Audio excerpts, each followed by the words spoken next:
નમસ્કાર, પ્રણામ દોસ્તો. સ્વાગત છે તમારું એક નવા વિડીયોમાં. દોસ્તો, આજનો વિડીયો કોઈ તમારો સાથ છોડીને જતું રહે તો શું કરવું જોઈએ એના વિશે છે.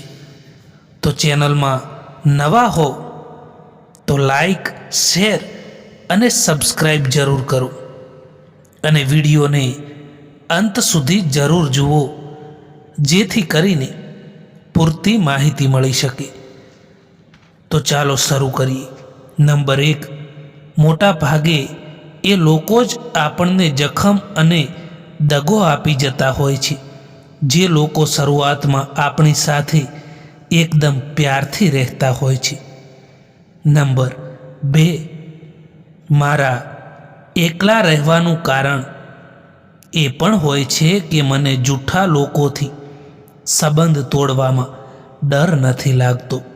નંબર 3, ભૂલો તો ઘણી થઈ જીવનમાં, પરંતુ જે ભૂલો લોકોને ઓળખવામાં થઈ એનાથી સૌથી વધારે નુકસાન થયું છે. નંબર 4, અમે પાગલ હતા જે દિલ સાફ રાખતા હતા, પરંતુ અમને ક્યાં ખબર હતી કે લોકો અહીં ચહેરા જુએ છે.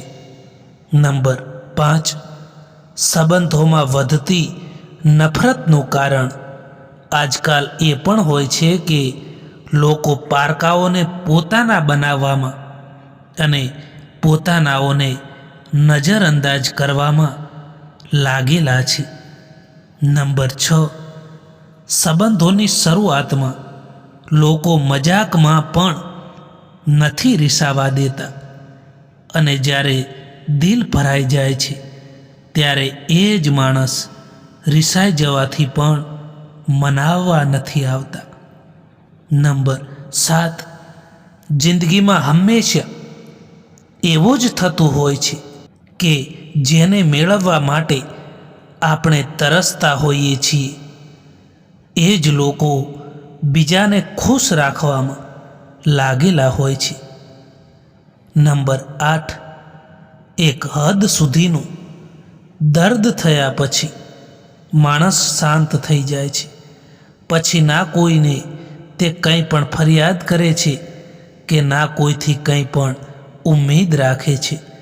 નંબર 9, જ્યારે વિશ્વાસ જોડાય છે ત્યારે પરાયા પણ પોતાના થઈ જાય છે, અને જ્યારે વિશ્વાસ તૂટે છે ત્યારે પોતાના પણ પરાયા થઈ જાય છે.